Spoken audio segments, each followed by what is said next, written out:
Hello, beautiful soul. So if you're watching this, it's because my Pro Crystal Healer course is open for enrollment and you feel drawn to crystal healing. You feel drawn to that path. We see a lot of information out there about crystals, about their properties, some teachings and tips on how to work with them.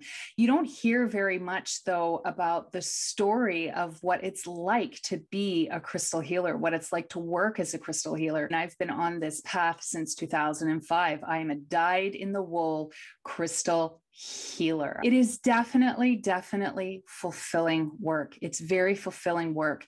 When you come into that healing space and you're with the stones and you're with a client or a family member or a friend, and they're telling you what's going on with their life, what they need help with, and all of a sudden the stones start speaking to you. You start getting ideas, you start getting images, and you start coming into that place of knowing in terms of what you can do energetically to help this person, to help support this person.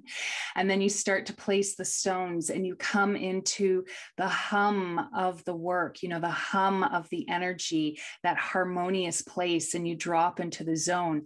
And this is also where you may start to hear intuitive guidance, receive spiritual messages, or really deeply tune into the energy of a person's body. The most fulfilling thing is when they sit up on your table after you've taken the stones off and they're like, oh my gosh, I feel so much better.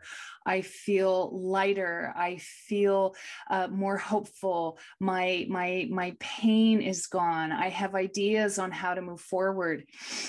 And from that space, generally what then happens is word of mouth, and they start telling people what's been helping them. And then these people want to book with you too. And I have found throughout the years, despite social media, ads, marketing, this and that, word of mouth is always the most powerful generator in terms of drawing new clients to your practice, which supports you in thriving while you're supporting them thriving. How I got started in crystal healing was really, to be completely honest, from my own pain. I was in a lot of pain.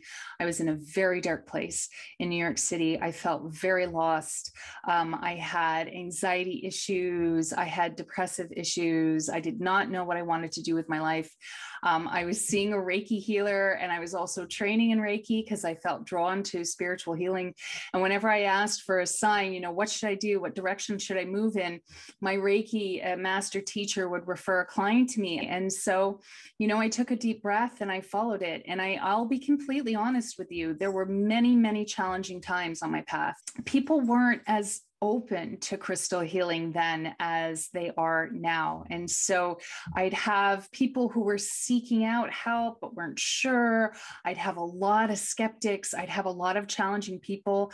I have definitely learned how to maintain healthy boundaries in a crystal healing session and in a crystal healing practice. Some of my most challenging clients, to be completely honest, were my greatest teachers in compassion, my greatest teachers in presence, but also my greatest teachers in terms of empowerment, in terms of honoring and owning my worth, and the value of the work that I was putting out there. And yes, I have had guys who have showed up looking for a happy ending. And yes, I have had some really heartbreaking experiences where I was working with stage 4 cancer patients or people who had AIDS or other terminal illnesses who were seeking out some level of emotional or spiritual healing before they transitioned. And I've got to tell you, I've never seen so much courage. I've never been so moved. And this is why I'm so incredibly committed to this work. It's not just about knowing the properties. It's not just about chakras.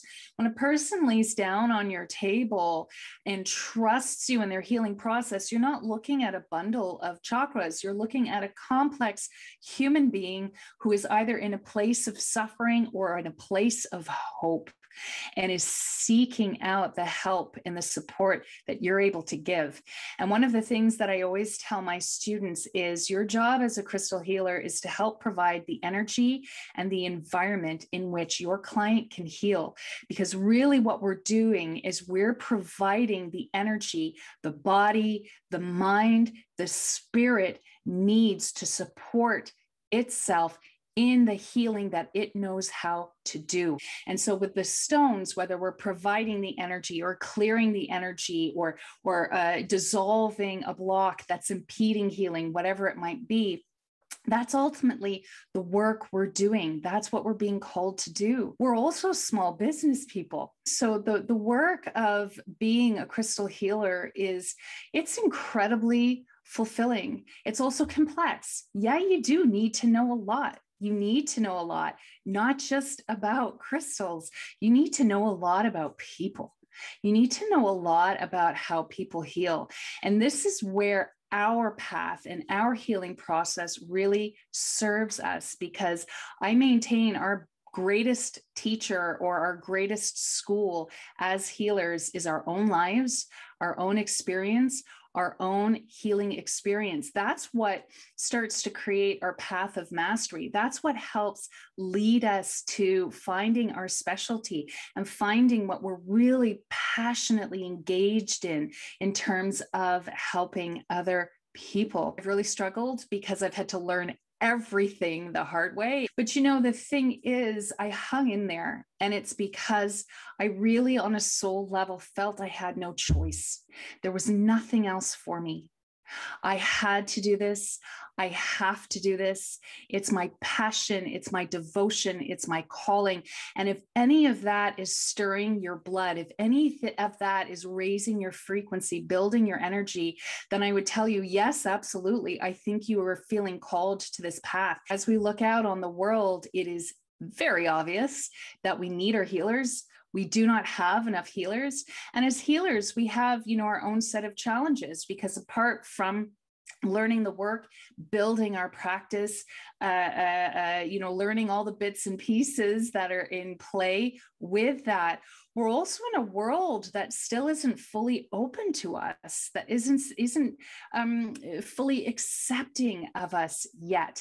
It could be that people feel threatened, or they don't understand, or they automatically assume that you're a fraud, right? Imposter syndrome is something that can be rife in the healing community because of that. I stand in favor of healers. I stand in support of healers. This is a noble path. It's a noble calling. And it's one of the reasons why I'm so committed and devoted to this work now, being a teacher now, sharing in this work, because this work worked. The thing is, you have to honor your soul. You have to honor your soul. You have to honor your calling.